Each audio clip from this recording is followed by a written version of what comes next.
Hallelujah. You cannot switch the supernatural on without the help of the Spirit. Many of us, we don't know we are worshiping idols, and we are looking for idols. We think it's an image. It's the phone you have. Because if you cannot give Jesus his space and you have your mind divided, you will not see the face of the Lord. When God's about to lift you, there are some things around that may not look good, but he's working everything out for our good.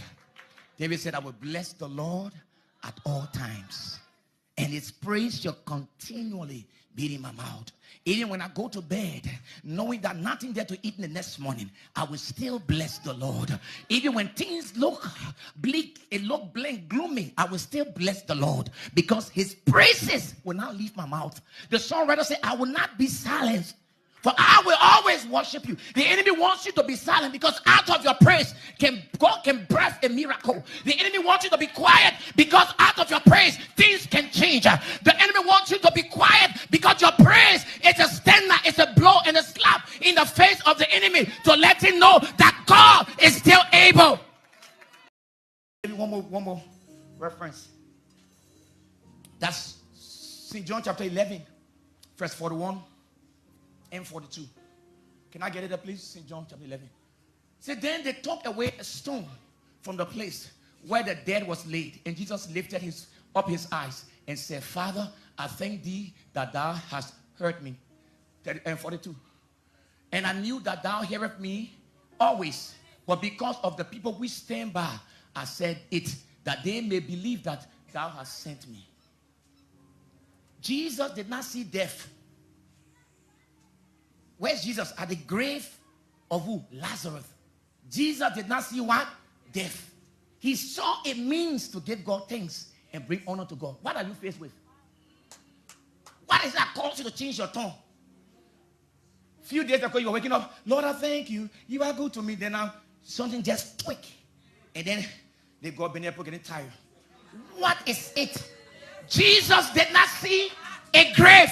He saw a reason to give God thanks. He said, Father, you have not called for Lazarus yet. He said, Father, what? I thank you. Thanksgiving in advance. No grave he's looking at. Even though Martha tried to sweat his mind, he's already writing after 4 days. He's not listening to her. He said, I told you I'm the resurrection. I'm here already. He said, I thank you. I thank you. The first thing he did, he lifted up his eyes to heaven. When you read Mark chapter 6, verse 41, when he met with the people who were hungry, 5,000, the Bible says he lifted up his eyes and he blessed it. This time around, he lifted his eyes and he thanked God. Why was he doing that? Every time he lifted up his eyes, he was taking the attention from him and putting attention on God. David said, I will look unto the hills, from whence cometh my help.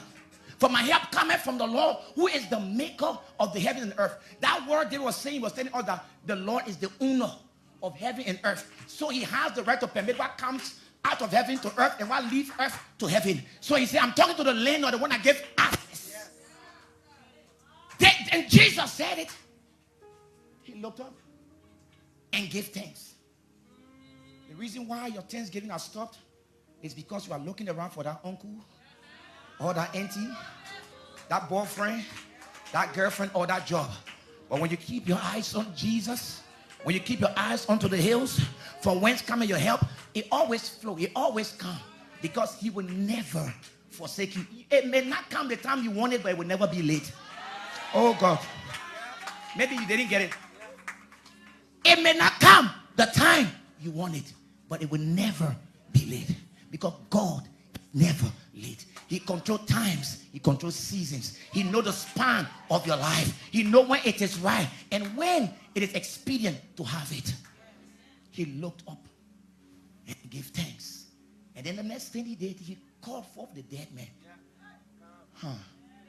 The thanksgiving preceded the miracle. And if you read the Greek word I would use is eulogios.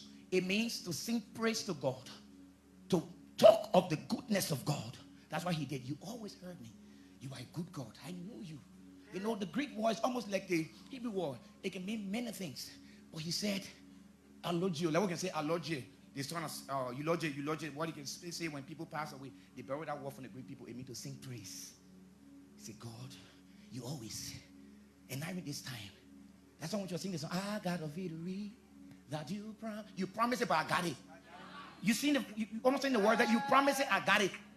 It means you said it, you not give it. And you stay able to do. Isaiah 42, verse 9. He said, the former things have come to pass. Yea, I declare a new thing. Before I spring forth, I will tell you. God does not leave us in vain. But the reason why we don't understand these things is because we put the problem before the praise. Stand up to your feet and give God some praise tonight. Hallelujah. Hallelujah. Hallelujah. Hallelujah.